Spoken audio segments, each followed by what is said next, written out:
සුබ දවසක් කියලා ඔයාලව අද සාදරයෙන් පිළිගන්නවා මදු ස්වීට් හෝම් YouTube channel එකට. අපි වෙනදා අප හදනකොට අපි ආපසෝඩ දාලා පෑ ගානක් මේක පිපෙන්න තියලා තමයි අපි ඒකට බිත්තරේකුත් දාලා තමයි අපි අපේ අප හදාගන්නේ.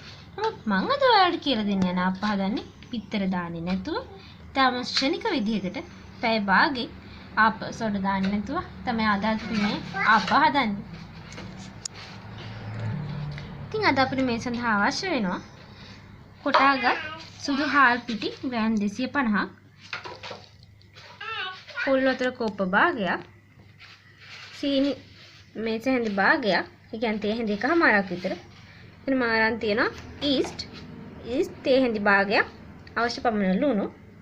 මේ තියෙන මාරි බිස්කට් එකක් හොඳින් කුඩු කරගෙන, මිටි කිරි කෝප්පයක් පමණ, අවශ්‍ය පමණ දිය කිරි. ඔයාලට ඊස්ට් ගන්න තියෙනවා කඩවල වල මෙන්න මේ වගේ පැකට් විදිහකට තමයි අපිට ඊස්ට් එක ගන්න තියෙන්නේ. ඉතින් ඔයාලට පුළුවන් මේ වගේ පැකට් එකක් අරගෙන තේ හැඳි භාගයක් මෙන ගන්න. ඉතින් අපි මුලින්ම අපි මේ පොල් වතුර කෝප්පේ භාගෙ මේ හාල් පිටියකට දාලා හොඳට කවලම් කරගන්න ඕන. මම අද මේකට පාවිච්චි කරන්නේ විස්ක් එකක්. ඔයාලට පුළුවන් හැන්දකින් උනත් මේක හොඳට අනා ගන්න. එහෙම නැත්නම් අතින් උනත් කමන්නේ නැහැ. ඔයාලා මේ හාල් පිටි ගන්නකොට කඩේ තියෙන පැකට් කරපු පිටි ගන්න එපා. හරින් අපි ගෙදර කොටාගත්ත පිටි ගන්න, හාල් පිටි ගන්න. එහෙම නැත්නම් අපිට පුළුවන් අර 3-5 කොටන මෝල් වල, හාල් කොටන මෝල් වල එහෙම තියෙනවා. තෙත හාල් පිටි ගන්න තියෙනවා. ඉතින් ඒ වගේ එකක් ගන්න. ඊළඟට අපේ මේ සීනි තේ හැඳි එකමාරයි, ඊස් තේ හැඳි භාගෙයි, මේ මාරි බිස්කට් එකයි දාගෙන හොඳට කවලම් කරගන්න ඕනේ. ඒ අතරේ අපේ මේ මිටි කිරි ටිකෙන් ටික දාන ගම අපි ටිකක් තරමක් උපු ටිකක් ගණේට වගේ තියෙන උපු මිශ්‍රණයක් තමයි අපි හදා ගන්න ඕන. ඉතින් අපි දැන් මේ විදිහට අපේ මිශ්‍රණය හදාගෙන හරියට පේන මේක ගොඩක් දියවරු මිශ්‍රණයක් නෙවෙයි. අපි දැන් මේක හොඳට වහලා මේ වගේ ලෙකින් වහලා මේ විදිහට හොඳට වහලා අපි දැන් මේක පැය භාගයක් පිපෙන්න තියන්න ඕන. ඊට පස්සේ තමයි අපේ ලුණු ටික දාන්නේ. ඔයාලා ඉන්න පළාත අනුව මේක පොඩ්ඩක් වෙනස් වෙන්න පුළුවන්. මොකද කිව්වොත් ඔයාලා ඉන්නේ සීත පැත්තක් නම් ඔයාලට පුළුවන් මේක කබඩ් එකක් ඇතුළට වගේ දාලා හොඳට උත්තලා අරන් තියන්න මේක පිපෙනකම්. එහෙම නැත්නම් ඔයාලගේ පරිසරයේ ටික රස්නේ වැඩි වගේ නම් කොහොම මේක අපි පිපෙන්න තියනවා නම් ටිකක් රස්නේ ගතිය වැඩි වෙන. එහෙම කියලා ඔයාලා ලිප ගාව වගේ මේක ලිප ගාවම වගේ තියන්න එපා වෙන වෙලාවට. මොකද මේක ටිකක් රත් වෙන බලලා. ඉතින් අපි දැන් මේක පැය භාගයක් තියලා තමයි මේක හදා ගන්න ඕන. ඒ වගේම අද මම මේකට පොල් වතුර කෝප්ප භාගයක් දාගත්තා.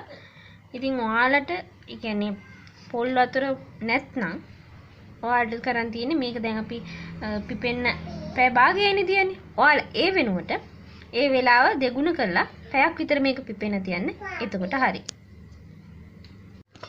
ඉතින් අපි බලමු දැන් අපේ මිශ්‍රණය කොහොමද කියලා. ඔයාලට පේනවා මේක හොඳට පිපිලා තියෙන්නේ.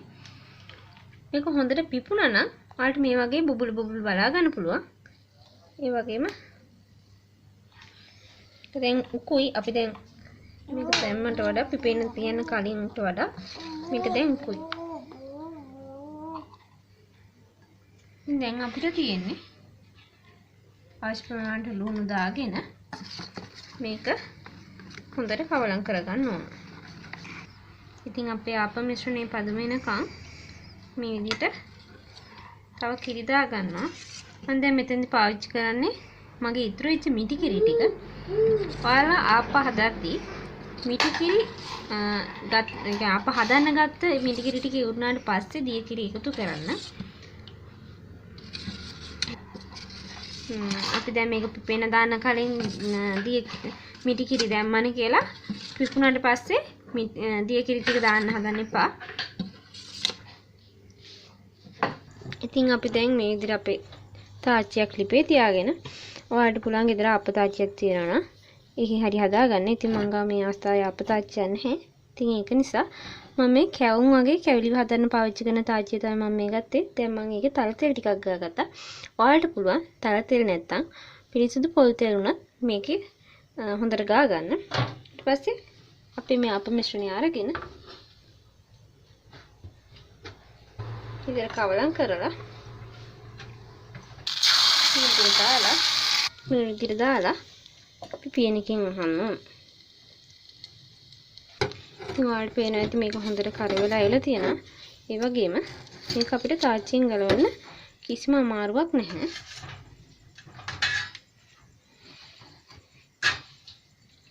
දැන් ඔයාලා ඊළඟ අපි දාන්න කලින් මේතර හොඳට තෙල් ටිකක් තවර ගන්න. ඊළඟට ඉතින් අපි දැන් මේ විදිහට මේක ලිපේ තියලා අපි දැන් මේකෙන් බිත්තර අප්පයක් හදන්නේ කොහොමද කියලා බලමු. අපිට පේන ඇති මේ වටේ දැන් තැම්බීගෙන එනවා. නමුත් මැද අමුයි. අපි ඒ වෙලාවට විදිහට කඩාගත්ත බිත්තරයක් දාගෙන මේ හැන්ඩ් මිටිකින් හරි හැන්ඩෙන් හරි විදිහට කවලම් කරගන්න. දැන් අපි මේක වහලා අපි මේ විදිහට මේකට ලුණු ස්වල්පයකුත් එකතු කරලා ටික විදිහට මේක මේ විදිහට වහලා අඩු ගින්දරේ අපි මේක හදා ගන්න ඕන. ඉතින් අපි දැන් මේ විදිහට බිත්තරේ තැම්බීගෙන යනකොට අපි ඒක උඩට ගම්මිරිස් ටිකක් එකගෙන ඔයාලා half boil කන්න කැමති කෙනෙක් නම් මේ අවස්ථාවේදී මේක බා ගන්න පුළුවන්. එහෙම නැත්නම් බිත්තරේ හොඳට තම්බලා කන කෙනෙක් නම් මේක මේ තව ටිකක් තැම්බෙන්න තියන්න. මොකද පොඩි ළමයින්ට එහෙම පොඩි ළමයින්ට වයසක කට්ටියට ඒ වගේ ආහාර දිරන කට්ටියට වගේ ඒ වගේ කට්ටියට සම්පූර්ණ තම්බලා දෙන එක තමයි සෞඛ්‍යයට හිතකර. ඉතින් ඔයාලට ඒ වගේම පුළුවන් මේ බිත්තරේ වටේ දායට උනත් මේක ගා ගන්න පුළුවන් මේ විදිහට ඔයාලට මේ තාච්චිය කරකවලා. නමුත් මට දැන් ඒක කරගන්න බැරි වුණා. ඉතින් අපි දැන් අපේ ආප්පි මේ වෙලාවේ බා ගන්නවා. ඉතින් අපිට තියෙන්නේ දැන් මේ විදිහට අපේ ඉතුරු ආප්පි ටිකත් හදා ගන්න. ඉතින් මේ තියෙන්නේ අපි අද හදාගත්ත අපේ ක්ෂණික ආප්ප ටික. ඉතින් අපි වෙනදට ආප්ප හදනවා නම් අපි ගොඩාක් වෙලා බලන් ඉන්නවා ආප්ප හදන්න.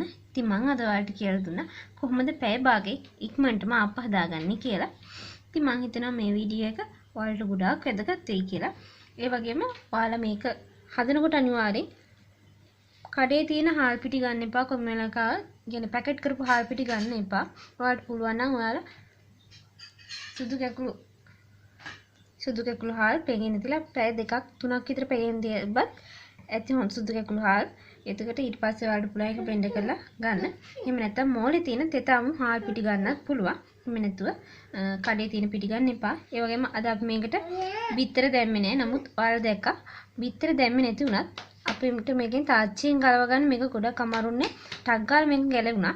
ඒකෙම තමයි මේ අපේ ආප්ප ඔයාලා තේරෙන්නේ නැති මේක හරිම කරස් ගාලා හැපෙන ස්වභාවයට තමයි මේක තියෙන්නේ. ඉතින් මේක හදන්නත් ලේසි. ඉතින් මම හිතනවා මේ වීඩියෝ එක ඔයාලට ගොඩක් වැදගත් වෙයි කියලා. ඉතින් දවසක ඔයාලට මේ වගේ වැදගත් වීඩියෝ එකකින් හම්බ වෙනකම් ඔයාලට සුබ දවසක්. ඔයාලා තාමත් මගේ channel එකට එකතු වෙලා නැත්නම් දැන්ම subscribe button එක click කරලා bell icon එක press කරලා අද මාත් එක්ක join වෙන්න. ඒ වගේම මේ වීඩියෝ එක හොඳයි නම් තව කෙනෙක්ට වටිනවා කියලා හිතෙනවා නම් ඔයාලා මේක share කරන්න, like කරන්න, මොන හරි ප්‍රශ්නයක් ඇති වුණොත් comment කරන්න. ඒ වගේම ඔයාලගේ වටිනා අදහසුත් comment box එකේ සඳහන් කරන්න අමතක කරන්න එපා. ඔයාලට සුබම සුබ දවසක්.